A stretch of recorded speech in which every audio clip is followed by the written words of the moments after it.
Reis.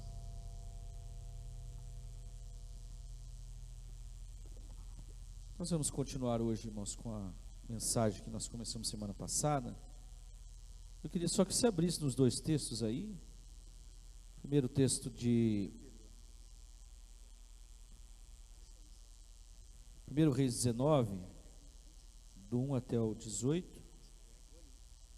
Primeiro livro de Reis, ou aos Reis. É de Reis mesmo, né? Primeiro livro de Reis 19, 1 a 18. E o texto de 1 Coríntios 12, 1 a 10.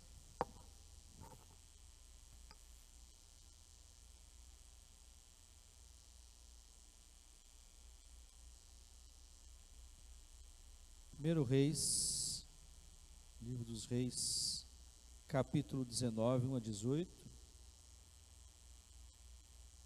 E 1 Coríntios, capítulo 12, 1 a 10. Eu comecei o culto falando sobre a voz de Deus, irmãos, e queria que você pensasse mais um pouquinho sobre isso. Que a gente realmente tem escutado muitas vozes, tem muitas coisas que nós ficamos prestando atenção, vai enchendo a nossa cabeça. Tudo que nós vemos, tudo que nós escutamos, vai enchendo a nossa cabeça. E a gente, às vezes, não percebe por que a gente está angustiado. Aí você tem que orar. Você ora, resolve. Você canta uma canção, resolve. Escuta um hino, uma canção, resolve. Tua mente vai sendo purificada. O poder da luz é muito maior do que o poder das trevas. Mas é importante a gente perceber que as trevas estão aí. O que são trevas? É a escuridão. É aquilo que não edifica, é aquilo que não consola, aquilo que não exorta as nossas vidas para o caminho correto. Por que a gente usa GPS? Porque a gente precisa de direção. Por que a gente usa mapa? Bússola, né? A gente precisa de direção porque a gente se perde.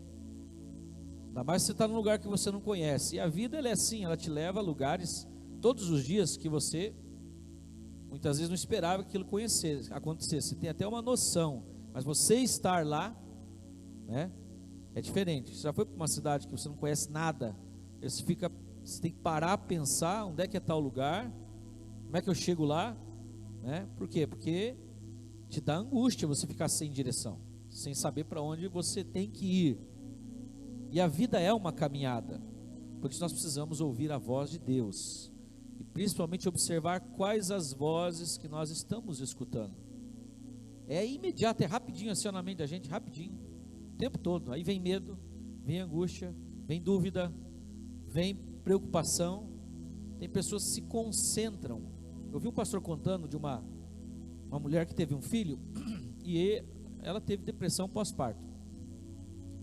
E ela foi ficando assim, tanto quanto atormentada, e ela começou a pensar que ela ia morrer, que ela ia morrer, que ela ia morrer.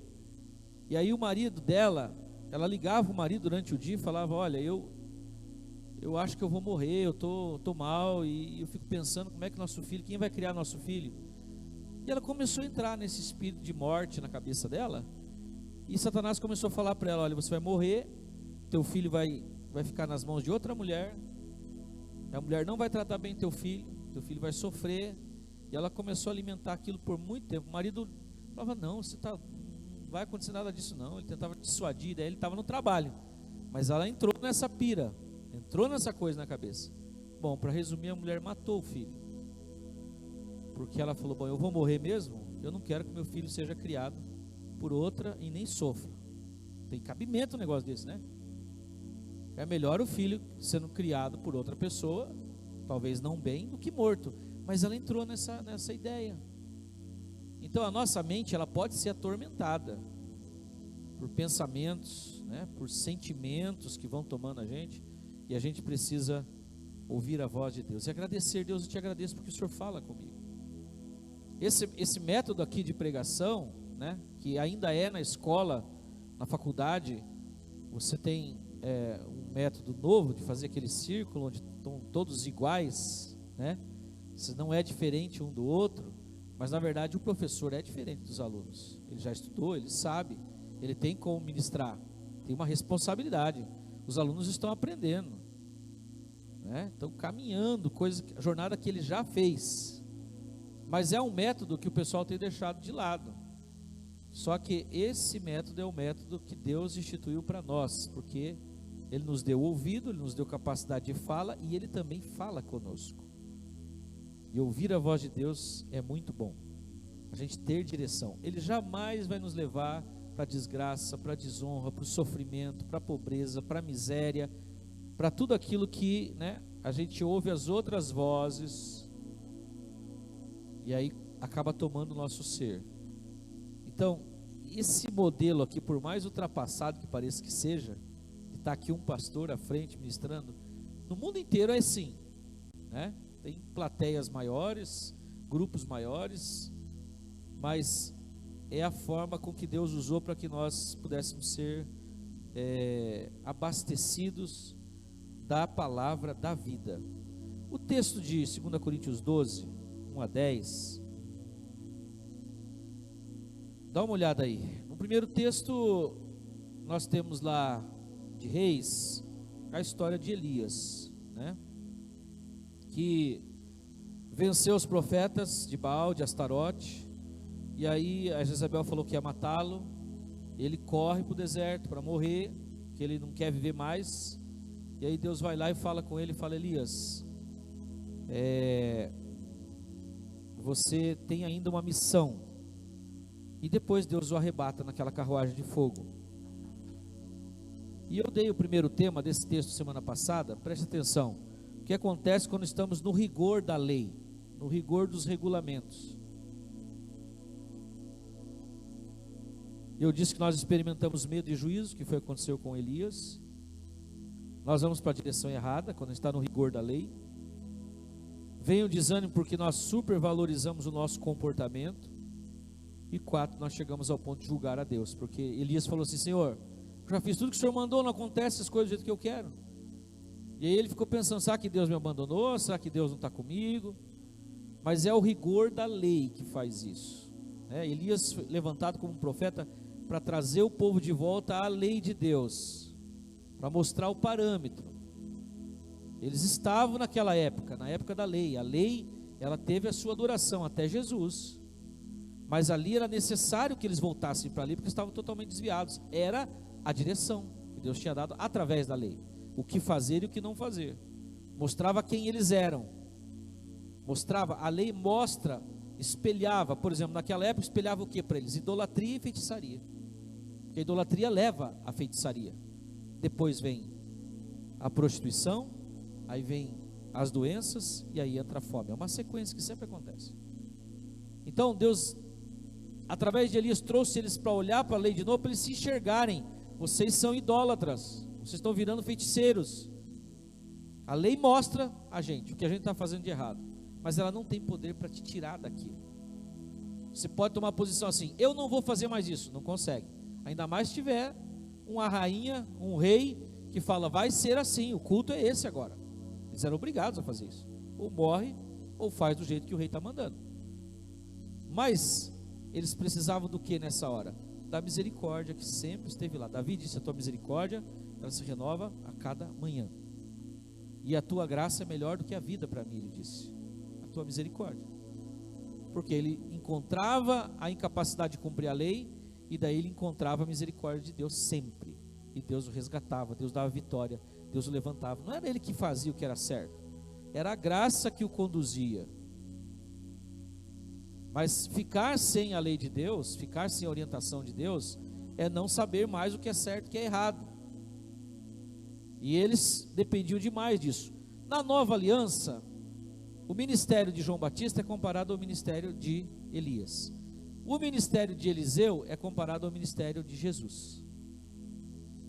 A lei dura até João Batista. Aí começa, por quê? Porque Elias foi levantado para fazer milagres de julgamento, de trazer o povo de volta. Eliseu já foi levantado para trazer milagres e o dobro, porção dobrada. de milagres que ninguém pedia para ele fazer, ele simplesmente ia e fazia. A mulher, por exemplo, que não tinha filho, chegou lá e falou: o que eu posso fazer com essa mulher? Ah, ela não tem filho. Então ele chamou ela, orou por ela e ela engravidou e teve um filho. E depois o filho dela foi salvo também quando teve aquela dor de cabeça e quase morreu. São milagres da graça. E Jesus fez milagres da graça. Ninguém pedia para ele que ele saísse curando as multidões. Aí quando ele começou a fazer, as pessoas começaram a fluir para ele. Mas ele fez isso sem cobrar deles. Ele não chegava para o doente e falava assim: ó, você está em pecado, está vendo o que aconteceu com você? Foi por causa do teu pecado. Então, você promete não pecar mais? Aí eu te curo. Não tem um relato desse na Bíblia, nos evangelhos. É milagres da graça, era para manifestar quem Deus é, porque eles falaram mal de Deus. Eles pregavam um Deus julgador, castigador, violento. Eles tinham medo de Deus, eles não tinham amor por Deus, eles tinham medo. E Deus não quer que nós tenhamos medo dele. Temor não é medo. Temor é quando você tem uma admiração pela posição que Deus está. E esse relacionamento Deus já tinha com o homem no Éden. Por causa do homem pegar a direção errada, seguir o seu próprio caminho, ele perde essa comunhão com Deus. E também vai se afastando do amor de Deus. Deus não deixa de amar, Ele continua amando a sua criação. Continua amando, porque Deus não precisa que nós façamos alguma coisa para Ele amar a gente. Quando a Bíblia diz: eu amo aqueles que me amam, Deus está falando que Ele só consegue desenvolver esse relacionamento de amor conosco se eu aceitar esse amor. Porque João fala assim: nisso consiste o amor, não em que nós o tenhamos amado primeiro, mas Ele nos amou, porque Ele é amor. Dá para entender, irmãos? É assim que funciona. Então o apóstolo Paulo, nesse texto que é o segundo tema que eu vou ministrar, que é o contrário do primeiro. O primeiro tema é o que acontece quando estamos debaixo do rigor da lei. E o meu segundo tema é o que acontece quando vivemos a abundância da graça. Romanos 5,17 diz assim: mas os que recebem o dom da justiça e a abundância da graça reinarão em vida. O que eu tenho que fazer? Eu tenho que receber o dom da justiça. A justiça não é algo que eu alcanço. Ah, eu vou ser justo, eu vou ser justo, eu vou ser justo. Não consegue, você não está transformado completamente ainda. Você precisa de Deus, precisa do Espírito Santo, precisa da palavra. Mas até nisso você falha. Então como é que Deus me recebe no Santo dos Santos? Pelo novo e vivo caminho, pelo sangue de Jesus que foi derramado. Então eu tenho acesso a Deus não pela minha justiça, mas porque Ele me fez justo.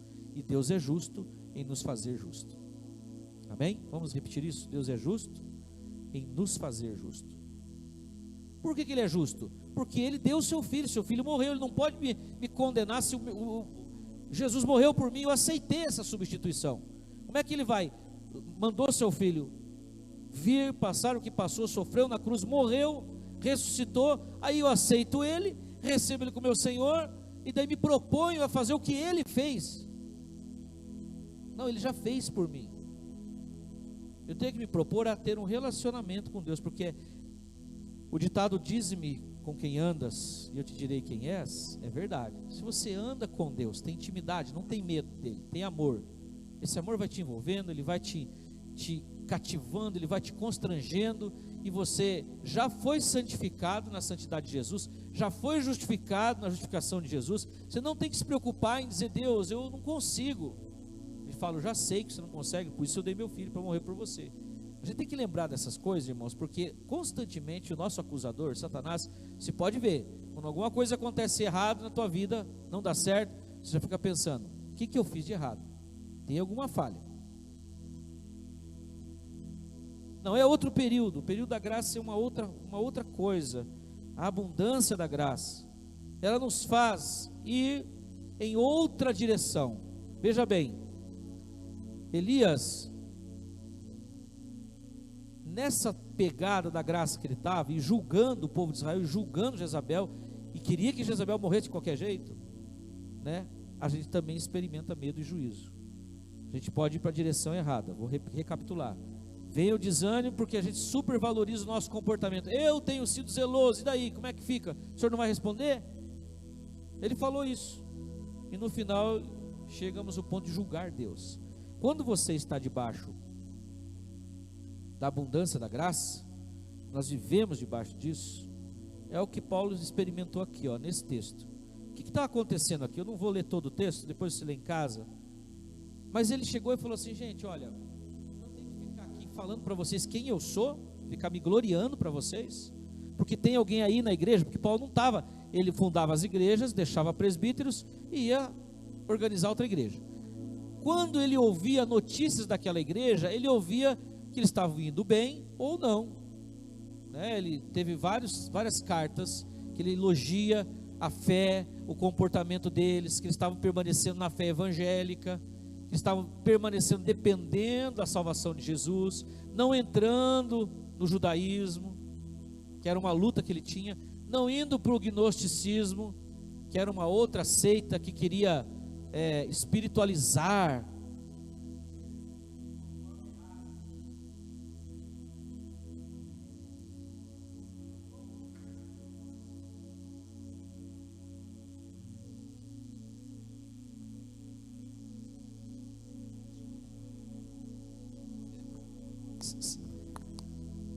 Então eram dois grupos que ele enfrentava, e o pessoal da igreja de Corinto recebeu um pessoal que falava que era apóstolo, que falava que entendia, que conhecia da palavra, e começou a falar mal de Paulo. Ah não, o Paulo não sabe pregar, o Paulo quer explorar vocês, o Paulo acha que é dono de vocês.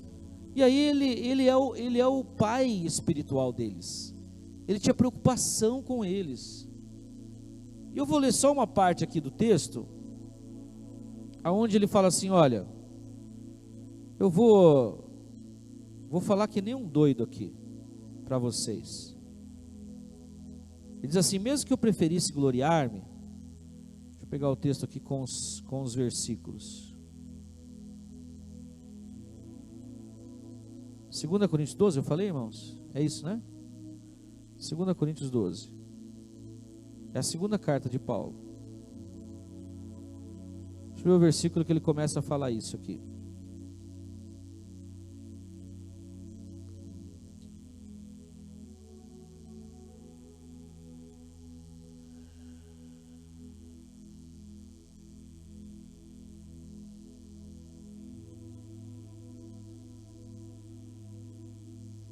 Ele fala da visão, que ele foi arrebatado e viu coisas inefáveis que aos homens não é lícito falar. Então ele está falando assim: ó, vocês estão falando que eu não tenho autoridade? Eu não fico me gabando da minha autoridade. Aí ele fala assim: conheço um homem que não sei se no corpo, fora do corpo, porque ele não quer falar: eu, irmãos, tive experiências com Deus, e Deus me levou no céu, como a gente ouve pessoas falando hoje. Porque ele não quer, olha, Paulo não deixa de forma nenhuma, nenhum momento a glória vir para ele. Ele sempre transfere a glória para Jesus, porque ele fala: eu não tenho bem algum em mim, eu não posso ficar me gloriando, ainda que eu seja um apóstolo, que fiz milagres, que passei por um monte de coisa, senão Satanás vem e vai querer colocar vanglória no meu coração. O verso 6 fala assim: mesmo que eu preferisse gloriar-me, não seria insensato, porque estaria falando a verdade. Eu evito fazer isso para que ninguém pense a meu respeito mais do que em mim vê ou de mim ouve. Olha a decência e a ética desse camarada. Eu não fico falando o que eu fiz, o que eu tenho de Deus, para que não pense que eu sou um super-homem. Porque Paulo não chamava atenção para ele, ele chamava atenção para Jesus. Olhem para Jesus. E vou fazer um parênteses aqui, irmãos. Essa ética, essa forma de se comportar, ela se perdeu. Porque as pessoas, elas querem líderes que sejam super-homens. Então, né, o cara chama atenção para eles. Você já viu propaganda de igreja? Quando nós saímos lá da Amazonas, depois de alguns anos, fechado, entrou um camarada e colocou uma placa grande assim, em cima da igreja. Não sei se vocês chegaram a ver.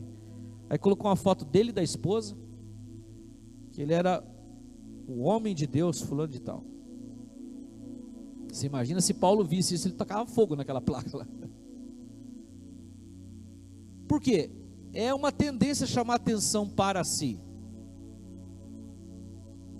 Agora, quem é que deu a sua vida por nós? Quem é que morreu por nós? Quem é que nos dá o seu Espírito? Quem é que nos levanta também como pregadores ou pastores? É Cristo. E é por isso que nós temos feito um trabalho para trazer, me concentrar e trazer atenção para Jesus, e nós também voltarmos o nosso coração para Jesus, porque é olhar para Ele ser salvo. Olha para homem, a gente cai. Se olhar para homem, olhar para a placa de igreja, olhar para ministérios de louvor, grande homem de Deus, grande mulher de Deus, nós não fomos feitos para receber glória. Olha, Herodes, ele recebeu glória para si. Ele morreu comido de bicho. Nós não suportamos glória. Quando tem um ator famoso, um jogador famoso, um cantor famoso, que ele começa a receber glória para si, ele se perde. Entra nas drogas, morre novinho, começa a fazer um monte de coisa errada. Nós não temos capacidade de receber a glória para nós. Então Paulo está falando, eu não recebo glória para mim.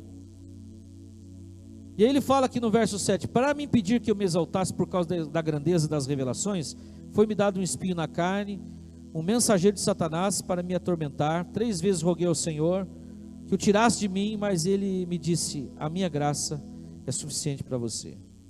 Portanto, eu me gloriarei ainda mais alegremente nas minhas fraquezas. Você se gloria nas suas fraquezas? Ou você sente que você não podia ser aquela pessoa e você fica mal, irritado, fica sentindo pesado? Como é que vai sentir alegria nas fraquezas? É quando você admite, Senhor, eu não consigo isso. Eu não consigo não fazer isso, eu não consigo não pensar isso, eu não consigo não ser assim. E aí vem a graça, te envolve e te tira daquele estado. No verso 14 ele fala assim, fui insensato, mas vocês me obrigaram a isso. Ele está falando assim, eu estou falando das coisas que Deus fez através de mim, mas vocês que estão me obrigando, porque eu preciso resgatar vocês, esses que estão aí na igreja, que são falsos apóstolos. Não tem nada a ver conosco essa parte, tá, irmãos? É só para nós lembrarmos. Tem a ver com lá, o que está acontecendo lá. Ele tem que explicar o contexto. Aí ele vai falar que ele passou por várias coisas, né? Ele sofreu naufrágio, ele sofreu açoites, ele sofreu prisões, perseguição dos irmãos, perseguição dos gentios. Mas ele fala, olha, por amor de Cristo regozijo-me nas fraquezas, nos insultos, nas necessidades, nas perseguições, nas angústias, pois quando eu estou fraco, aí é que eu sou forte. Agora vamos trazer para nós. Meu tema é o que acontece quando estamos vivendo a abundância da graça. Primeira coisa, nós temos coragem para enfrentar as críticas e o desprezo. Porque a gente não está procurando glória para nós mais. Paulo foi criticado e desprezado pela igreja. Uma igreja que ele fundou, uma igreja que ele sofreu pela igreja. E ainda sofria porque ele orava constantemente. O que fazia com que ele aguentasse as críticas que colocaram sobre ele e o desprezo sobre ele? A abundância da graça que o envolvia. Porque se você se sente em paz com Deus, não tem mais o que você precise na vida. O único que pode te julgar, te condenar, te cobrar, te apertar, que não erra, é Jesus. E ele fala, quem não tem pecado, atire a primeira pedra. Quando não tinha ninguém mais, ele fala para a mulher, ninguém te condenou, mulher? Não, ele falou, eu também não te condeno. Porque o Filho do Homem não veio condenar, ele veio salvar, ele veio nos resgatar. Então, todos os dias nós criticamos a nós mesmos, tem pessoas que nos criticam, a gente sofre desprezo, tem mãe que sofre desprezo de filho, marido de esposa, esposa de marido, né? De irmãos, e ovelha sente o desprezo dos pastores. Nós vemos isso acontecer, mas na abundância da graça a gente tem coragem para enfrentar essas coisas. Segunda coisa, quando você está debaixo dessa abundância da graça, exaltar um currículo de experiências e glórias se torna um caminho insensato. Paulo fala assim, se eu vou ficar falando do que eu faço, eu vou me tornar um insensato. Quando você vai entrar numa empresa, a pessoa pede o teu currículo, certo? Ela vai olhar o teu currículo E eu já vi, tem empresas que pegam um currículo e falam: seu currículo é muito, muito bom demais para nós, não dá, eu não vou conseguir pagar o teu salário. Você tem que trabalhar em outra empresa. Mas se ele for fraquinho, você vai pensar, a pessoa não tem experiência, não tem estudo, né? Vai ser complicado lidar com ela. Agora, pega o currículo de Paulo, ele diz assim lá no final, mais 2 capítulos aqui, nesse mesmo capítulo ele vai falar, aliás: olha, eu, segundo todos os jovens da minha época, eu me tornei uma pessoa que ninguém podia falar nada de mim, nada, porque eu não tinha erro na minha vida. E o que eles olhavam para os fariseus? Que Paulo era desse grupo. Eles olhavam para ele e falavam assim: o que esse cara não faz? Quantas vezes ele não jejua? Qual oração que ele falha? A esmola que ele não dá?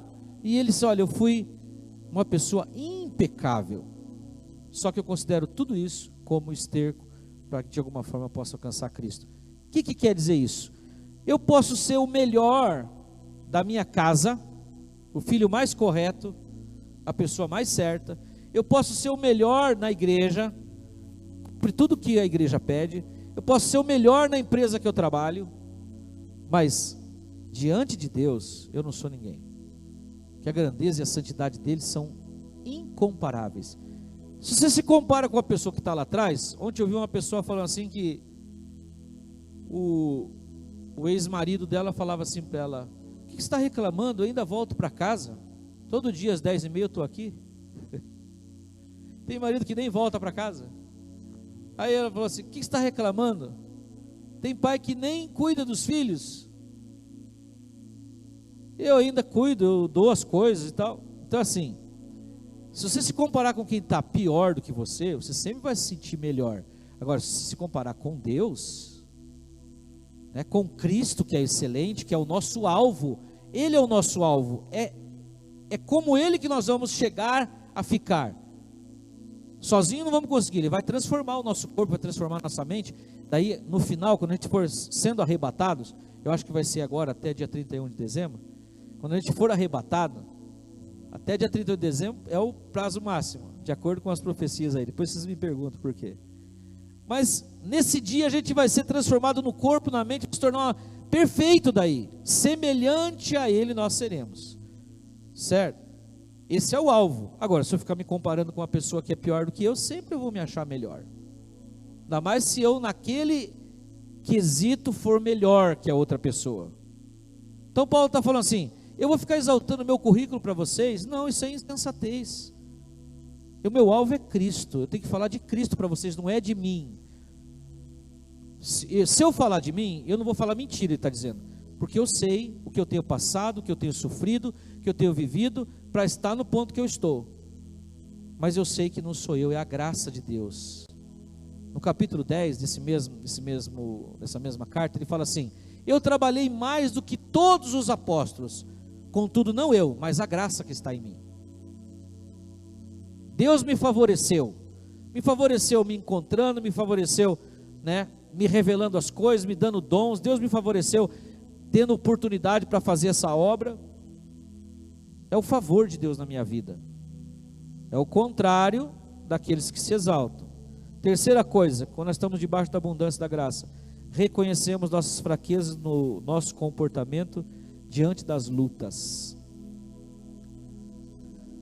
Ele fala: quando eu estou fraco, aí que eu estou forte. Então, quando você está debaixo dessa necessidade de todos os dias do favor de Deus, Deus, que eu ache graça diante dos olhos dos meus funcionários, que eu ache graça diante dos olhos dos meus superiores, que eu ache graça diante dos olhos do meu marido, da minha esposa, dos meus filhos, dos meus amigos, que eu ache graça diante dos teus olhos. Aliás, já achei, porque o Senhor deu Jesus. Jesus é o favor de Deus na minha vida. Esse pedir está ligado a uma história de você viver todos os dias na dependência de Deus, precisando de Deus todo o tempo. E a Bíblia diz que José, por exemplo, no Egito, o favor de Deus estava com José, ele era favorecido por Deus. Tem gente que prega sobre José e fala: olha como José era bom, como José era santo, ele recusou deitar com a mulher de Faraó, ele fez isso, ele fez, mas era porque Deus estava com ele, não era porque ele era capaz humanamente de fazer isso. Somos capazes humanamente de não errar, Nós precisamos do favor de Deus sobre nós. Para quê? Para que ninguém se glorie. Não tem ninguém que vai chegar no céu e falar assim: Deus, eu cheguei até aqui porque eu fui santo, eu fiz o que era correto, e eu te agradeço porque eu sou essa pessoa maravilhosa e por isso que eu vim para o céu. Ninguém vai poder falar isso. E se a pessoa pensar assim, eu acho que ela nem chega lá. Porque diz que não é pelas obras para que ninguém se glorie. Isso quer dizer que eu vou viver de qualquer jeito? Não, não tem só os dois lados. Nós funcionamos com a cabeça binária. Ou é santo ou é pecador. Não, nós estamos numa caminhada. Eu mandei uma série de frases lá no Instagram essa semana. E eu recebi umas duas respostas de gente que responde da mesma maneira. Uma respondeu assim: pastor, a abundância da graça é verdade, onde abundou o pecado, superabundou a graça, mas a gente tem que se arrepender também, né? A gente erra, tem que se arrepender, daí eu acredito que Deus nos abençoa.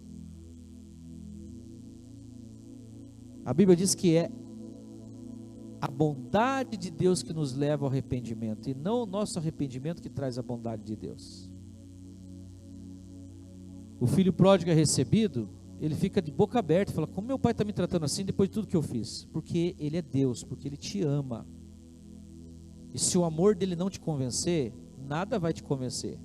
Eu não posso colocar naquela parábola dizendo assim: mas o filho pródigo se arrependeu. Não, ele teve fome, ele teve arrependimento de estar lá querendo comer comida de porco, mas ele pensou no pão. Quantos trabalhadores do meu pai têm alimento farto? Se eu colocar para o filho pródigo que ele é o responsável para que Deus o abençoe, que seria o que Jesus estava dizendo, os fariseus são os filhos mais velhos, que não aceitam os que chegam agora e conseguem a bênção de Deus. Mas se eu colocar a glória para o filho mais novo, ou até para o mais velho que fazia tudo certo, como é que fica o pai nessa situação? O pai vira o carrasco que o pessoal acha que Deus é. Mas é a bondade de Deus para um e para outro. Quando o filho mais velho chega e fala assim: o senhor nunca me deu um cabrito para fazer uma festa? Ele falou: filho, tudo que eu tenho é teu, por que você não pega? Porque ele não se sentia filho, ele não tinha liberdade, ele queria impressionar o pai, sendo que tudo que ele tinha era dele. O outro falou assim: pai, eu sei que eu tenho certeza da minha herança, eu quero a minha parte, não quero mais viver aqui. Tá bom, filho, está aqui a tua parte, você tem direito mesmo, pode ir. Bondade do pai. E a bondade do pai recebendo aquele filho, e a bondade do pai querendo convencer o mais velho: meu filho, se alegra, teu irmão estava morto, reviveu. É a bondade de Deus que nos leva ao arrependimento. Aí ela colocou um versículo assim, porque aquela mulher adúltera, sempre a pessoa vai falar isso para você, ou você mesmo pode pensar. A mulher adúltera, Jesus falou para ela assim: vai e não peques mais, tá? Ele não apedrejou ela não morreu, mas ele falou: vai e não peques mais. Eu falei: você está exaltando, né, essa palavra vai e não peques mais. Você está colocando como se isso fosse uma coisa assim, tomar um copo d'água. Não é. Você pode se propor a nunca mais pecar na tua vida, você vai errar. E se você errar, você vai pensar assim, vai chegar uma hora que você vai falar que nem tem muita gente que está fora da igreja. Não tem jeito para mim, eu não consigo ser assim. Eu não consigo ser uma pessoa impecável. E eu não vou ficar lá na igreja dando uma de santinho, levantando a mão, se eu sei o que eu faço de errado. Porque a pessoa está baseada no comportamento dela, e não na misericórdia de Deus. A misericórdia de Deus é a causa de nós não sermos consumidos. Não é isso? Aí eu falei assim: não, Jesus não falou para ela: vai, não peques mais primeiro. Jesus disse: eu não te condeno. Ele deu a ela a dádiva da não condenação, que possibilitava para ela uma força maior para não pecar. Mas tem uma outra coisa que ninguém observa: como é que Jesus ia condenar aquela mulher se ele ia morrer por ela lá na cruz? Ele não veio para condenar, ele veio para salvar. Ele não veio para salvar assim, tipo, tá bom, tá perdoada, tá? Só dessa vez. Porque quando eu falo assim, vai, não peques mais, pessoal, quer dizer que se você pecar de novo, você está ferrado comigo. Não é assim. Ele morreu na cruz para realmente nos transformar da natureza pecaminosa. Vou falar mais uma vez, irmãos, serve para mim também. Você não pode ficar olhando para os atos errados que você comete. Você tem que olhar para a natureza sua. A nossa natureza ainda pode vir a se manifestar. Aí você tem que afirmar para ela: eu estou morto com Cristo. E aí ela se aquieta. E até que a gente seja transformado, nós temos que lembrar disso pela fé. Eu morri com Cristo. A minha natureza velha não existe mais, ela não me domina mais. Eu não sou escravo do pecado mais. Se eu quiser, eu não peco. Se eu decidir em Cristo Jesus, eu não vou fazer. Agora, por causa do que Ele fez, não por causa do que eu tenho que fazer. Ele falou: quando eu estou fraco, aí que eu estou forte. Quarto e último lugar para nós encerrarmos nessa manhã. Quando a gente está debaixo da abundância da graça, a nossa opinião sobre o Senhor é de reconhecer nele a nossa força, que é o mesmo texto. Bom, primeiro ele fala: me gloriarei nas fraquezas. Daí ele complementa dizendo: pois quando estou fraco, aí que estou forte. Então, a nossa opinião sobre o Senhor é de reconhecer nele a nossa força e não em nós mesmos. Amém? Nele. De onde vem a nossa força? Dele. O Elias é um exemplo do camarada que queria que a lei fosse cumprida por todo mundo. Ele estava debaixo do rigor da lei, achando que Deus o escolheu porque ele era um cara correto. Ele era um cara correto, ele era um profeta, mas ele era um instrumento de Deus. Ele não podia querer fazer com que Deus fizesse a vontade dele. Jeremias, quando foi levantado para pregar, ele pregou, o pessoal não se converteu, foram para a Babilônia. E depois ele fala assim: Deus, o Senhor me levantou para pregar para o pessoal e o pessoal não ouviu? O Senhor me enganou. Ele diz assim: iludiste-me, ó Todo-Poderoso. Agora, quem diz que Deus levanta a gente para pregar uma mensagem, todos vão ouvir, todos vão se converter? Está disposto a pregar o Evangelho e ninguém querer ouvir? Porque o verdadeiro Evangelho não é gostoso. No seguinte sentido: não me exalta, exalta Cristo. O verdadeiro Evangelho, ele é uma bênção e é boas novas de salvação, mas eu não tenho parte nisso. Se alguém prega para você e fala assim: olha, mas depende de você, não depende nada da gente, nada. Ele fez tudo, é glória para Ele.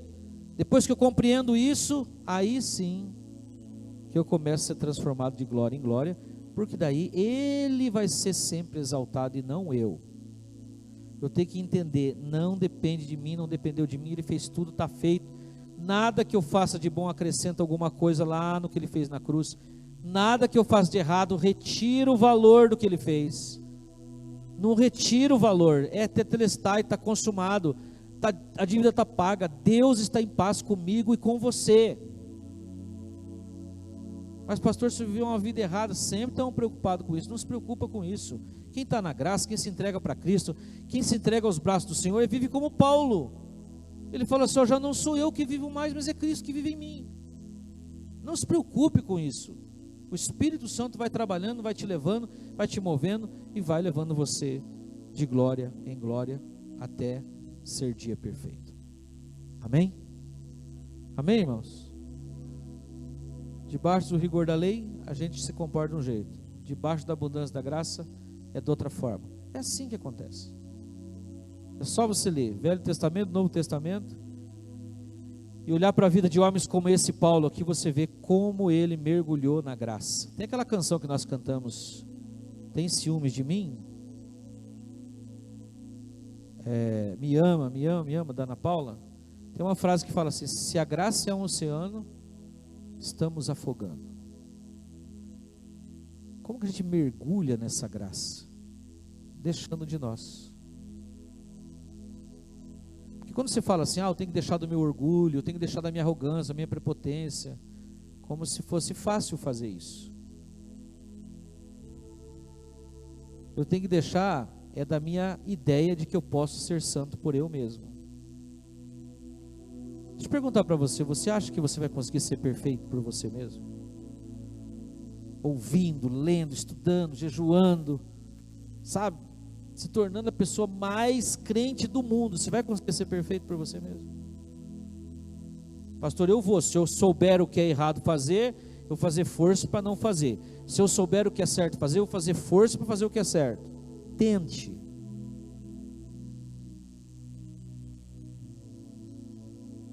É só pela graça mesmo que a gente consegue ser um pouco mais parecido com Jesus todos os dias. Vamos orar? Obrigado, Jesus, pela abundância da graça, pelo dom da justiça.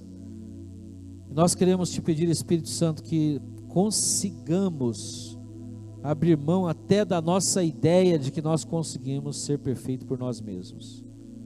Essa preocupação, Senhor, que a religião colocou sobre nós, nos leva a uma coisa praticamente impossível, e a frustração. E quantos milhões estão, Senhor, fora do teu aprisco por causa disso, porque desistiram, porque estavam tentando por si mesmos. Muitos permanecem, Senhor, muitos outros milhões de pessoas permanecem.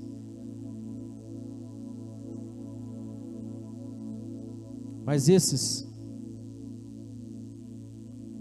infelizmente, chegam ao ponto de gloriar-se diante do Senhor. Paulo fazia o contrário: não me gloriarei nos meus acertos, vou me gloriar nas minhas fraquezas, que quando eu estou fraco, aí é que eu estou forte. Quando eu admito que eu não valho nada, que eu não presto, que eu não sou ninguém, que eu não tenho nada de bom em mim, como ele dizia, mesmo fazendo essa obra maravilhosa que ele fez, entregando sua vida, morrendo pelo Evangelho, sofrendo naufrágio, surras, ameaça de morte, serpentes, naufrágios, traição. Mesmo ele fazendo tudo isso, ele dizia: em mim não habita bem algum. É um mergulho no oceano da graça e na dependência do Senhor. Nos ajuda a entender, Senhor, que é só isso que vai apaziguar o nosso coração, vai nos levar a verdadeira dependência e entrega da nossa alma ao Senhor, e uma vida que glorifique o teu nome, Senhor. É o Senhor que nos santifica, é o Senhor que nos chamou, é o Senhor que nos edifica, é o Senhor que nos sara, nos cura, nos restaura. É toda honra e toda glória a ti, Jesus, hoje e para sempre. Amém. Se você crê, diga amém também. Vamos tomar a ceia?